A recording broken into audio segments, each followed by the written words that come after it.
Jafé, foi o terceiro filho de Noé e pai de 7 filhos.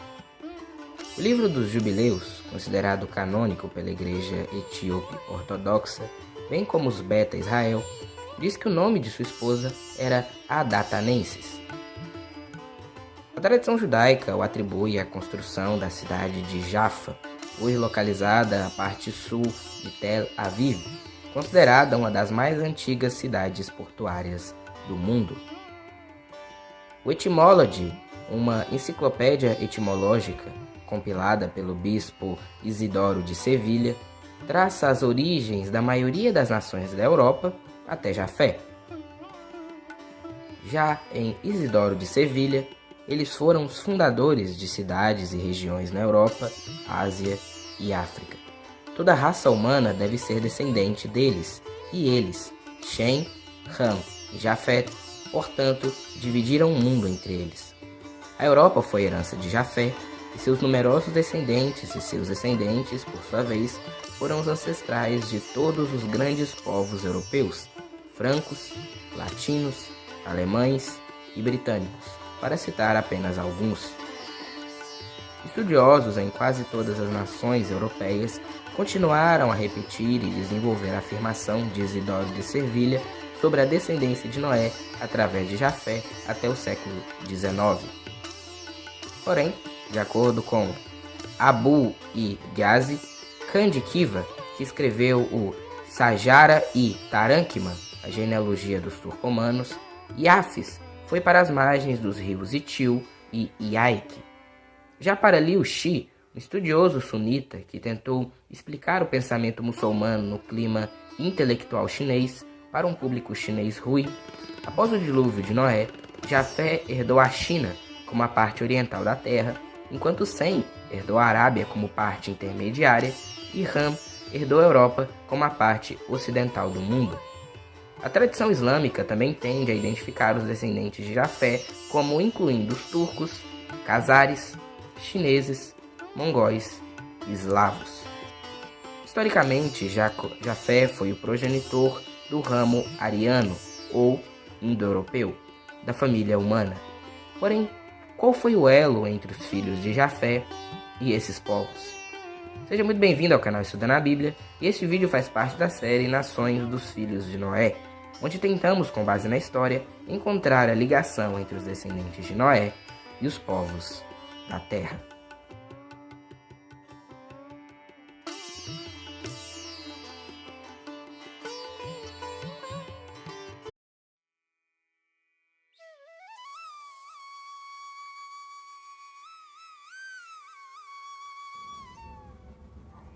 A literatura rabínica associa os descendentes de Askenaz primeiro às culturas citas. O próprio nome de Askenaz está relacionado ao assírio Ascusa, os citas que expulsaram os Girmiri do planalto armênio da área do Alto Eufrates. Os citas eram um antigo povo oriental iraniano, nômades, que migraram durante os séculos 9 a 8 a.C. da Ásia Central para a estepe Pôntica, na atual Ucrânia e no sul da Rússia, onde permaneceram estabelecidos do século 7 a.C. até o século 3 a.C. No século 3 d.C., os Sármatas e os últimos remanescentes dos citas foram dominados pelos godos e, no início da Idade Média, os citas e os sármatas foram amplamente assimilados e absorvidos pelos primeiros eslavos. E, curiosamente, a tradição rabínica associa Askenaz aos territórios eslavos. Também na tradição da Armênia, Askenaz e Togarma são tidos como ancestrais dos armênios. Corium, o primeiro autor de língua armênia, escreveu no século V sua Vida de Mashtots, que começa com essas palavras.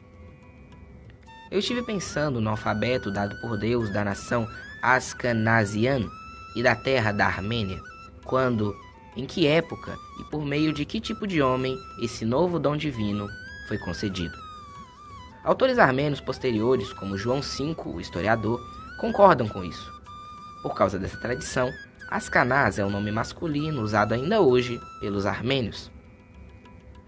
Na Alta Idade Média, Comentaristas talmúdicos como Rashi começaram a usar Askenaz, Eretz Askenaz, para designar a Alemanha. Rashi usa Leshon Askenaz, língua Askenaz, para descrever a língua alemã, e Bizâncio e letras judaicas sírias se referem aos cruzados como Askenazim. O termo aceito para a França na Idade Média é Zareptat, mas nesse estudo, como na maioria dos usos modernos, Askenaz também se refere à França. Isso faz sentido histórico, dada a unificação dessas terras sob o domínio carolíngio, e especificamente devido aos estreitos laços culturais entre os judeus desses dois centros.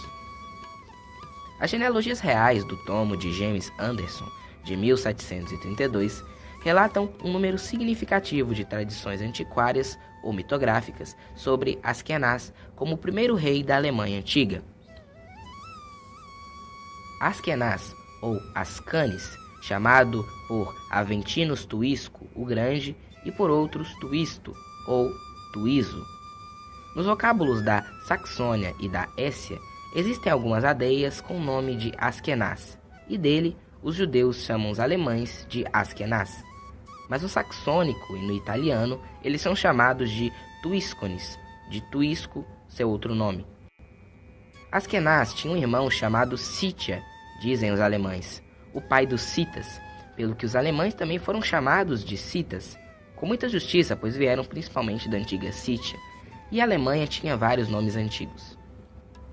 Mas as partes a leste do Vistula ou Weissel eram chamadas de Sarmátia Europaea, e a oeste era chamada Gália, Céltica, Alemanha, França e Teutônia, pois a velha Alemanha compreendia a maior parte da Europa, e os chamados gauleses eram todos os velhos alemães, que, por autores antigos, foram chamados celtas, gauleses e gálatas, o que é confirmado pelos historiadores Strabo e Aventinus e por Austédios em sua Chronology. Isso traz luz à afirmação de Flávio Josefo que Gomer fundou os Gálatas. No século XIX, o teólogo alemão August Wilhelm Knobel novamente igualou Askenaz aos alemães, derivando o nome de Aesir de Askenaz.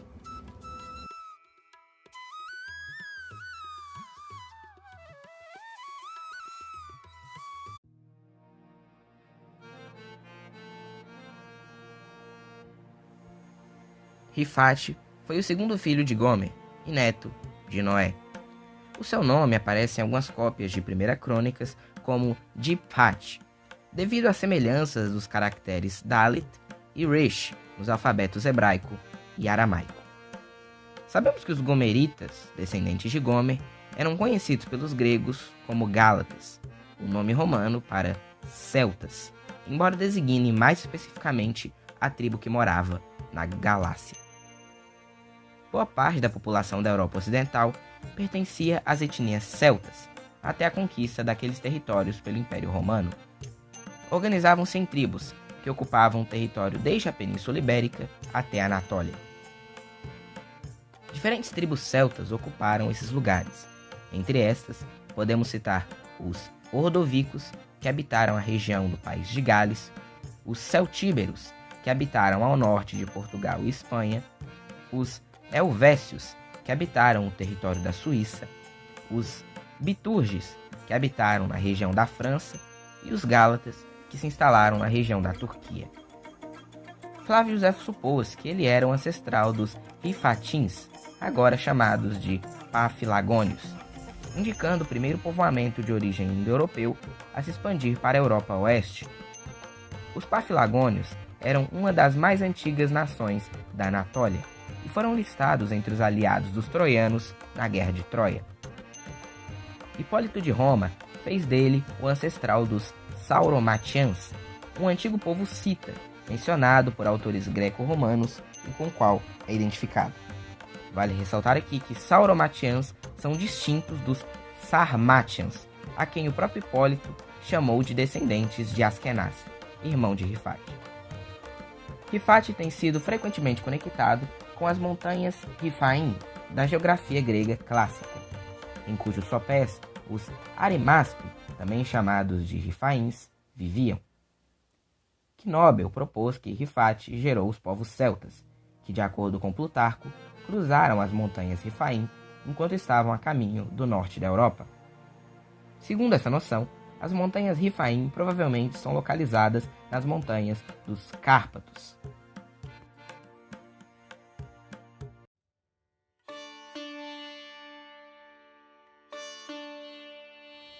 Togarma, filho de Gomer e neto de Jafé.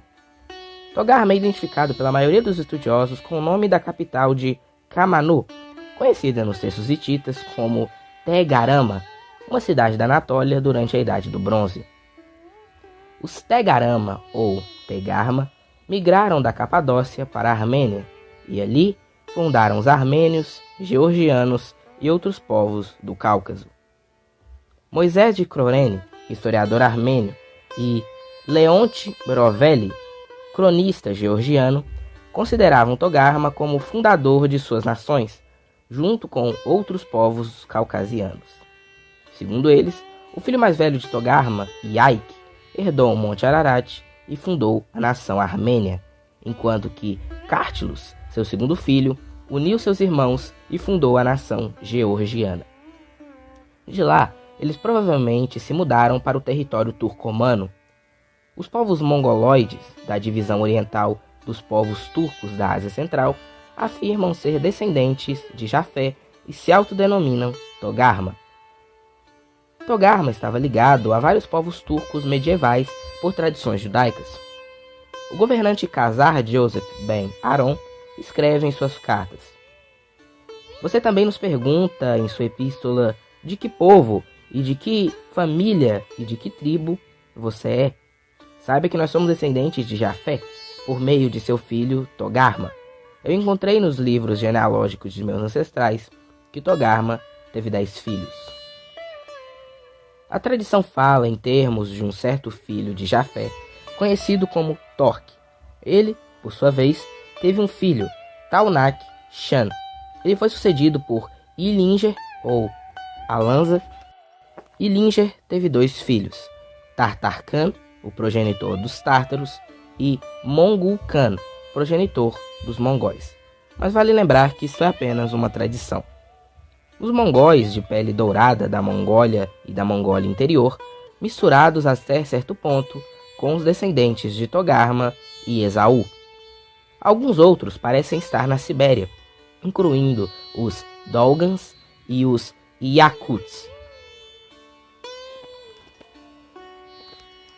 Veja agora alguns lugares que provavelmente estão ligados a Togarma.